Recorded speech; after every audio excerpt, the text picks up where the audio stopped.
tayong magiging sarakli.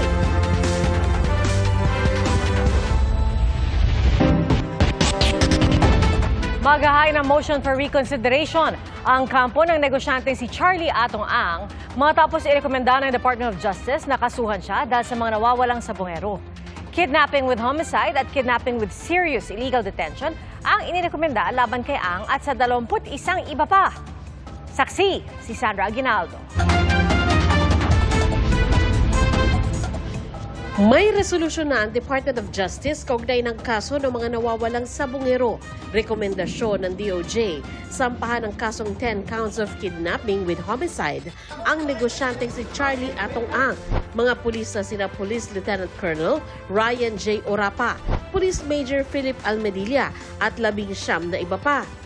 May hiwalay ring 16 counts ng kidnapping with serious illegal detention na inirekomendang isampa laban kay Ang, Orapa, Almedilla at iba pang pulis, kabilang ang ilang John Does o hindi pa nakikilalang mga pulis sa grupo ni Orapa.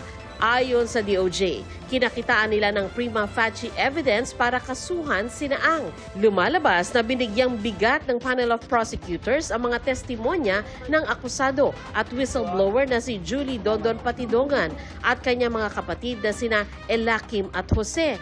Makailang beses itinuro ni Patidongan si Ang bilang mastermind ng pagkawala ng mga sabongero mula 2021 hanggang 2022 sa iba't ibang lugar sa Bulacan, Maynila, Laguna at Batangas. Sabi pa ni Patidongan, pinatay na raw ang mga sabongero at itinapon ang mga labi sa Taal Lake. Ang abogado ni Ang na si Attorney Gabriel Villarreal, tinawag na depektibo at hindi patas ang rekomendasyon ng DOJ.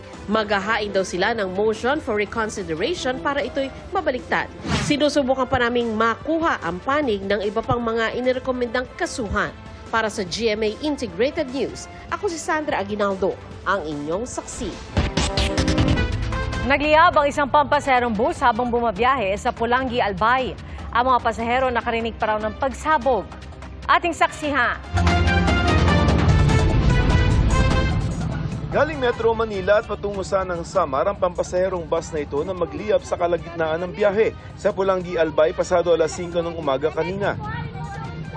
Kwento ng mga pasahero bago ang sunog, nakaamoy sila ng tila nasusunog na goma sa bus hanggang sa nakarinig sila ng pagsabog. Nakalabas naman lahat ng sakay ng bus bago tuluyang lumaki ang apoy. Pero may mga gamit na hindi na isalba. Batay sa investigasyon, aberya sa preno ng bus ang posibleng sanhi ng sunog. Nag-stack up na siya, nag-cause ng friction. Yun po yung naging cause na pag-spark, eventually nagsunog po yung bus. Sinisikap makuha ng GMA Integrated News ang panig ng bus driver at ng bus company. Sa Antipolo, Rizal, patay sa sunog ang 3 taong gulang na lalaki. Dakong hating gabi nang sumiklab ang sunog sa barangay De La Paz. Dead on arrival sa ospital ang 3 taong gulang na anak na may-ari ng bahay.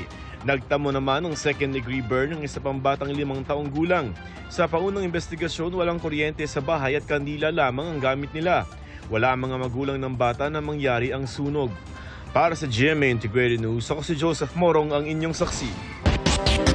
Posible ngayong linggo ay may mga maisampa pa ang ombudsman ng mga kaso sa Sandigan Bayan kaugnay sa mga maanumalyang flood control project. Kanina, kusang sumuko sa NBI si Sara Diskaya matapos i-anunsyo ni Pangulong Bongbong Marcos na ngayong linggo lalabas ang arrest warrant laban sa kontratista. Saksi si John Consulta.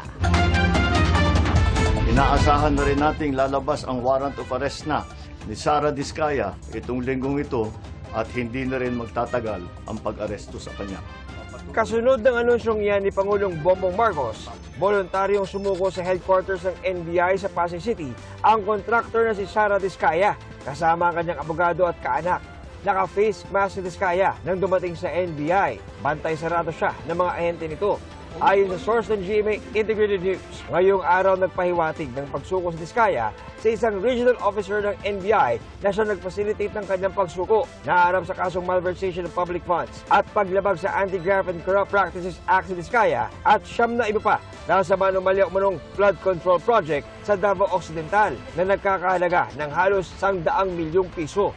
Proyekto ito ng St. Timothy Construction Corporation, isa sa mga kumpanya ng pamilya Diskaya. Nung una pa lang lumabas itong isyong flood control project, sa unang mga meetings pa lang namin ng mga lawyers, napag-uusapan na itong mga ganyang strategy. Naniniwala naman siya sa legal processes dito, Nadamay kasi siya rito kasi nga doon sa medyo nagkalito-lito ng sagot niya kasi sa sobrang pagod, pressure, puyat. Actually, itong project na to sa Digos, tapos na ito, hindi ito ghost project. Ayon sa isa pa naming source, hinihintay nilang ang paglabas ng warrant of arrest laban kay Diskaya. Manggagaling ito sa Digos City Regional Trial Court kung saan isinampa ang kaso. Hindi kasama ni Diskaya ang asawang si Curly na nakaliting pa rin sa Senado matapos pa-contempt dahil sa umano'y pagsisinungaling. Ang pamangkin ni Diskaya at kapwa niya akusado na si Maria Roma Angeline Rimando na isa ring opisyal ng St. Timothy Construction sumuko sa Pasig City Police. Base yan sa kumpirmasyon ng kanyang abogado. Ayon naman kay Pangulong Marcos, 8 opisyal ng DPWH na kinasuhan dahil sa kaparehong proyekto ang nagpasabing nais na rin nilang sumuko sa NBI. Ang Court of Appeals naglabas na ng freeze order laban sa mga bank account, ari-arian at mga eroplano at helicopter ng mga kumpanya ng magkapatid na sina Congressman Eric at Edvic Yap. May mahigit 16 billion na ang pumasok sa mga transaksyon ng Silver Wolves mula 2022 hanggang 2025.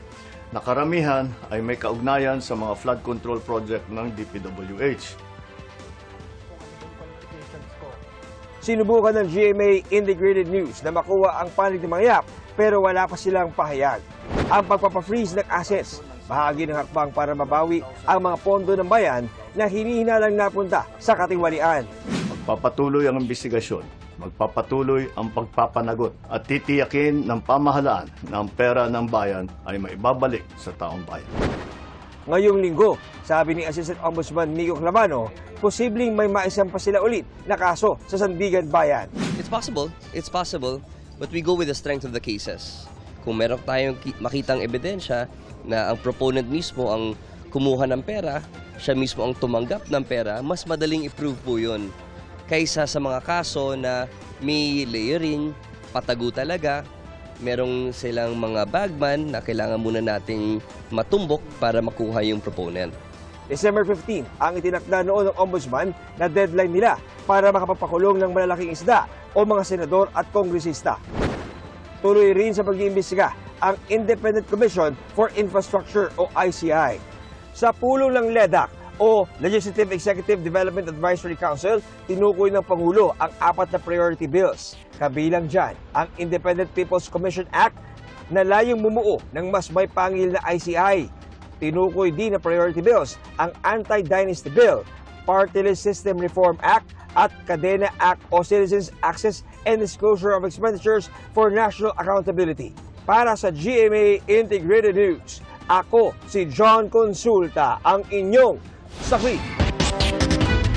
Pinagsisita ang mga sasakyang nakaharang sa kalsada at sa mga daanan ng mga pedestrian sa bantay sa gabal operation ng MMDA. Hinatak ang isang sasakyan na may plakang pang-government vehicle. Saksi, si Mark Salazar. Nahatak ang sasakyang ito sa kanto ng Scout Castor at Scout Tobias sa gitna ng bantay sa gabal operations ng MMDA sa Quezon City. Nakaparada kasi ang sasakyan sa daanan ng mga pedestrian at PWD. Wala noon ang driver ng sasakyang may government plate. Sa Scout Chuatoco, nahuli ang sasakyan ng Pet Grooming Services dahil nakaharang din sa daan. Sabi ng staff ng Pet Grooming Service, wala silang ibang maparadahan. Wala kang maparking sa loob po, sir. Kasi aabot to sa pader po. Didikas siya. Patuloy ang mga bantay sa gabal operation habang papalapit ang Pasko. Lalo't nagpatikim na ng matinding traffic ang ilang pangunahing kalsada nitong mga nakaraang araw, gaya ng nangyari sa Marcos Highway nitong Sabado. Yung nangyari last Saturday was really talagang yung volume of vehicles matindi. Sinabayan pa ng mall-wide sale ng mga malls within that area. And admittedly, nagkulang din kami yung tao na mag-i-enforce dun sa mga U-turn slot. Sa post-assessment ng MMDA, Dalawang U-turn slots sa highway ang sanhi ng pagkakabuhol-buhol ng traffic. Ang U-turn sa may Santa Lucia Mall at ang U-turn sa may Felix Avenue intersection. Walang taong nagmamando, nag-gridlock. So, na nag-gridlock, unang lane, pangalawang lane, pang-apat na lane, nawala na yung pandiretso, puro U-turn na lang nag-aagawan. So, ang nangyari, walang gumalaw kasi gridlock eh. Nakipagpulong kanina ang MMDA sa mga taga-traffic management ng Marikina, ng Pasig, Cainta at Antipolo. Kailangan din kasi makipagtulungan ng mga lokal na pamahalaan sa pagbabawas ng volume at harang sa Marcos Highway. We will study some adjustments sa U-turn slots to harmonize yung iba't ibang oras ng mga truck ban hours ng iba't ibang LGUs doon.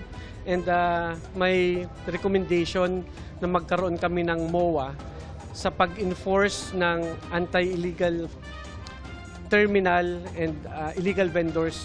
Posible ring palitan ng movable orange barriers ang concrete barriers sa intersection ng Marcos Highway at Gil Fernando Avenue para mas madaling galawin kung kailangan, lalo kung mabigat ang traffic. Sa datos ng MMDA, mahigit 9,000 ang dami ng sasakyan sa Marcos Highway tuwing rush hour. Sobra sa 5,000 hanggang 6,000 kapasidad nito. Nung ginawa yan, ilan pa lang naman yung subdivisions doon. But we're trying our best to manage it and magkaroon ng mga engineering interventions. Sa EDSA naman, ininspeksyon ng daanan ng mga pedestrian. Kasama ang grupong Move as One Coalition at ilang PWD, nilakad ni na Public Works Secretary Vince Dizon at Acting Transportation Secretary Giovanni Lopez mula Makati hanggang Pasay. Pahirapan ang pagdaan ng mga pedestrian sa ilang bahagi ng sidewalk dahil sa sobrang kitid. Sa bahagi ng Magallanes, kinailangang buhatin sa mga hagdan ang mga naka-wheelchair dahil walang daanan o rampa para sa kanila. Buwis buhay. Feeling ko baka masasagasaan ako. Tapos nung binubuhat ako patawid kasi walang tawiran sa may top, so feeling ko mahuhulog ako. Ayon sa DOTR, plano ng pamahalaan na maihabol ang ilang pagbabago gaya ng paglalagay ng sapat na mga ilaw, pagpapalitada ng mga pader at pagpapalapad ng mga pedestrian lane bago ang mga pulong ng mga ASEAN leaders sa 2026 kung saan host ang ating bansa. Ang pakiramdam ko po, isa akong mandirigma.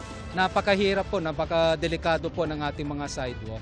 Ang problema sa EDSA, car-centric yung approach eh. Ngayon, gagawin nating pareho.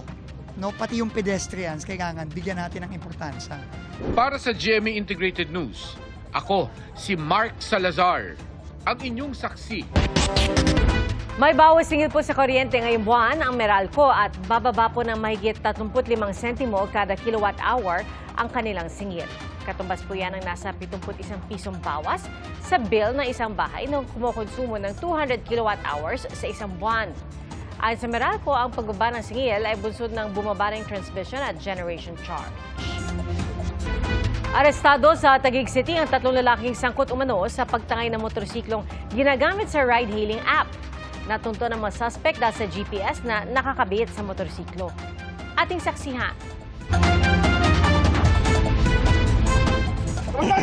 Edad 18 at 19 lang ang mga suspect na target ng follow-up operation ng Cainta Police sa Barangay San Miguel sa Taguig City. Dinakpan yung motor. Ang dalawang suspect na 18 anyos tinutugis dahil sa pagtangay umano ng motorsiklo ng rider ng isang ride-hailing app sa Cainta, Rizal. Ang 19 anyos namang suspect na barangay tanod pa sa kanilang lugar, inakusahang nagkanlong sa mga suspect. Kwento ng biktima, alas 3 ng madaling araw nitong Lunes nagatid siya ng pasahero sa Cainta. Papunta na siya sa susunod na pasahero ng harangin ng mga suspect sa barangay Santo Domingo. Magmi-minor po kasi ako doon so doon na po nila ako hinarang. Hinawakan po ako nung isa, nalaglag po ako sa motor. And then po, tinutukan po ako ng baril. Sabi, may baril daw po sila, wag daw po ako susunod. Tinangay ng mga suspect ang motorsiklo ng rider, kanyang cellphone, at maging ang dalawang helmet. Nagsumbong sa mga pulis ang biktima. Mabilis na natunto ng mga otoridad ang motorsiklo dahil sa nakakabit nitong GPS. Nasundan po natin yung exact location kung saan yung motor na nawala sa kanya. At doon din po natin nakita yung mga suspect. Na-recover po natin yung stolen motor vehicle at the same time yung firearm na ginamit na pangharang sa kanya. Nabawi ang lahat ng gamit na nawala sa biktima. Positibo rin ang kinilala ang mga suspect na tumanggi magbigay ng pahayag.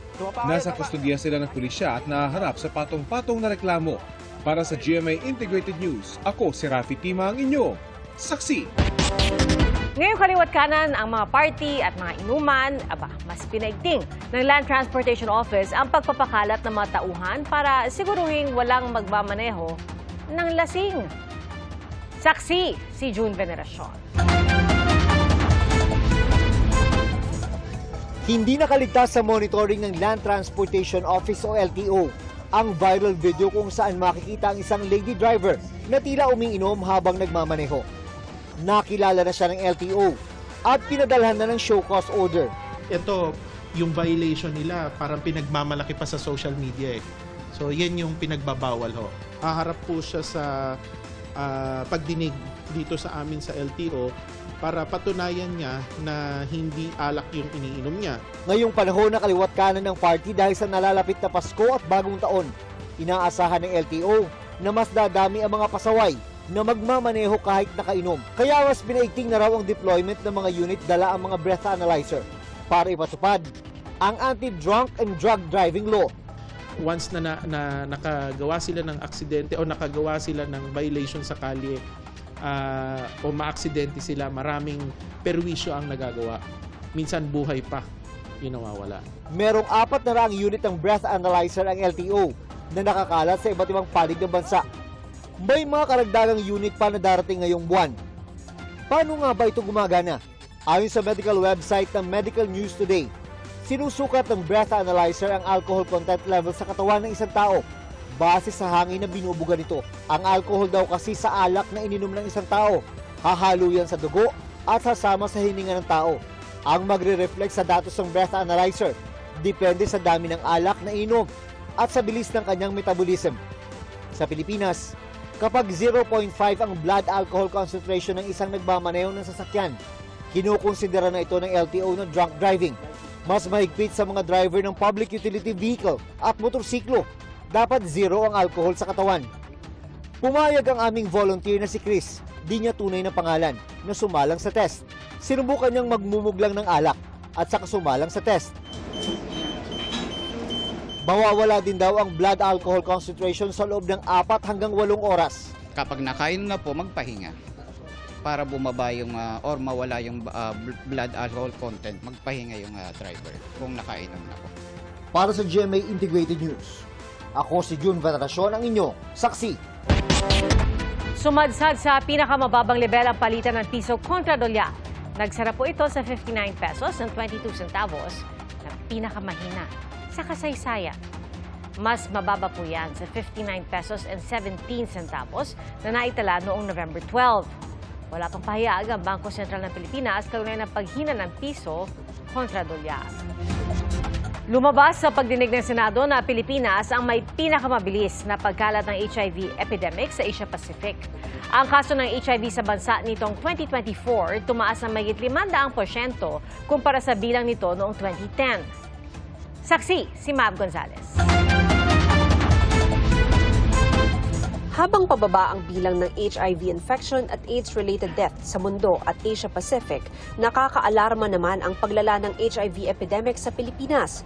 555% ang itinaas ng HIV infection sa Pilipinas noong 2024 kumpara noong 2010, malayo sa negative 17% sa Asia-Pacific at negative 40% sa buong mundo.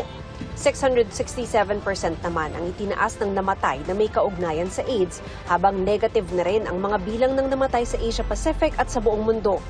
Iniulat yan ng Department of Health sa pagdinig ng Senate Committee on Health kanina. This means that we have an ongoing local concentrated epidemic that requires sustained and intensified interventions. Mahigit 250,000 naman ang people living with HIV sa Pilipinas ngayon. At kung magpatuloy ang bilis ng infection, maaaring umabot ito sa halos 250,000 sa 2030. Halos 3 sa bawat 5 sa kanila ay galing sa Metro Manila, Calabarzon at Central Luzon. Marami sa kanila ay kabataan. Half of all confirmed HIV cases were among individuals aged 25 to 34 years old, while 30% fall within 15 to 24 age group. HIV continues to disproportionately affect younger populations. Sa Asia Pacific, Pilipinas ang may pinakamabilis na pagkalat ng HIV epidemic. From July to September 2025 alone, DOH recorded 5,583 new cases, 30% of them under 18. May isang 7 taong gulang na bata mula sa South Cotabato ang nag-positibo sa HIV. Di umano hindi inborn. Panukala ng Philippine National AIDS Council, bigyan din ng access ang mga edad 15 hanggang 17 sa antiretroviral treatment o mga gamot para makontrol ang epekto ng HIV, pati sa ibang HIV services. Sa ngayon kasi, kailangan pa ng pahintulot ng mga magulang bago sumailalim sa gamutan ang mga nasa ganyang edad, kaya maraming kabataan ang hindi nalang nagpapagamot. Kaugnay sa problema sa gastos, nasa proseso na ang PhilHealth sa pagsama sa kanilang packages ng HIV screening, diagnostics, treatment at preventive care. Sa Quezon City naman, nakikipag-ugnayan na ang City Hall sa mga paaralan para turuan ang mga kabataan ukol sa HIV. Mataas kasi ang mga bagong kaso ng HIV sa mga edad 14 hanggang 24. Bagaman sexual contact ang karaniwang paraan ng pagkahawa sa HIV, sabi ng DOH, kailangan ding tutukan ang mga sanggol na ipinapanganak ng inang may HIV kaya may HIV rin.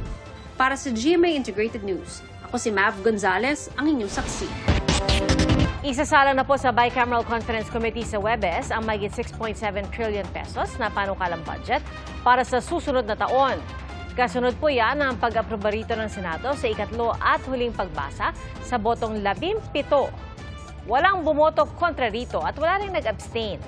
Ayon kay Senator Sherwin Gatchalian na chairperson ng Finance Committee, mas malinaw, disiplinado at mas may pananagutan ang 2026 budget. Deped pa rin na may pinakamalaking budget na nasa 1.37 trillion pesos. Ayon kay Senate President Tito Soto, ila-livestream nila ang BICAM. At iginit din ng Kamara, natutupad sila rito.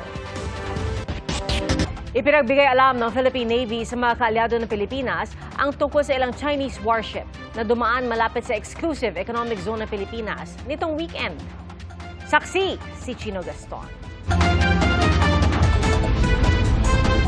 Na-detect ng Philippine Navy nitong Sabado at Linggo ang pagdaan ng Chinese aircraft carrier na Liaoning at 2 escort na warship sa Hilaga-Silangang bahagi ng exclusive economic zone ng Pilipinas.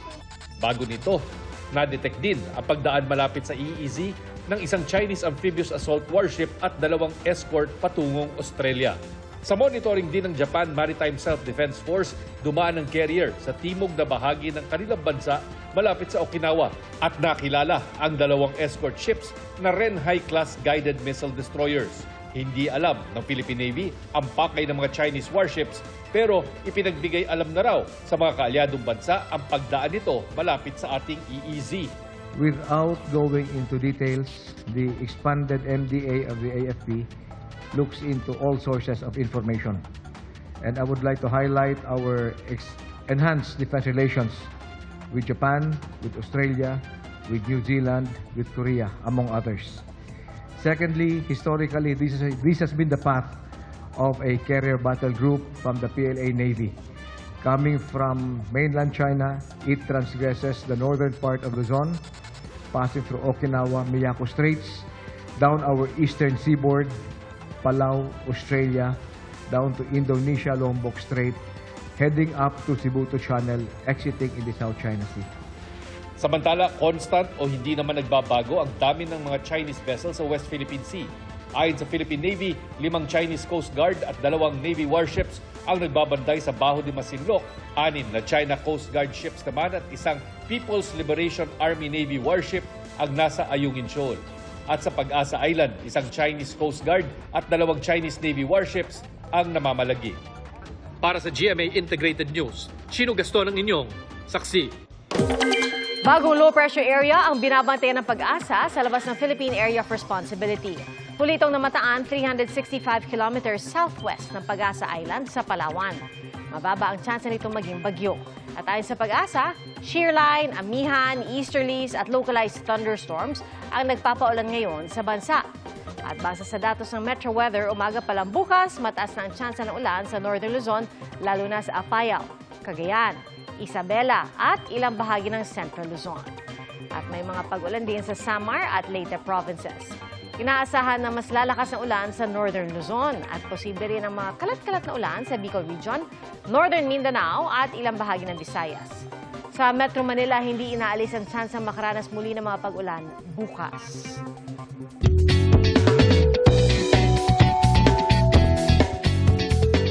It's a golden kind of day sa Buenos Aires, Argentina. Kasama po ang mga fur parent, nagsama-sama ang libo-libong golden retriever para tangkaing masungkit ang world record para sa pinakamaraming bilang ng isang breed ng aso sa iisang lugar. Tinawag na Golden Wave ang pagtitipon. Kumpiyansa sa mga organizer na makukuha nila ang record. Hawak ito ngayon ng Vancouver, Canada, kung saan 1,685 golden retrievers ang nagsama-sama. Mga kapuso, 16 na araw na lang, Pasko na, at nagpatingkad sa Paskuhan Festival sa Pagadian City ang aerial show kung saan nagpalipad ng halos 100 drone. Agaw pansin ng iba't ibang hugis pampasko gaya ng snowman, mga snowflakes, may Christmas ball at meron ding Santa hat. Damang-dama rin ang simoy ng Pasko sa pinailawang Christmas tree na may taas na 88 talampakan. Pinalibutan din ng hugis ice cream na lantern ang City Hall.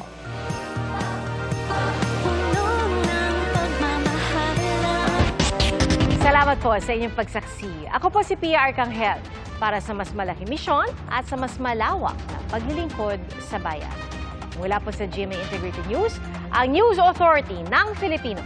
Hanggang bukas, sama-sama po tayong magiging saksi!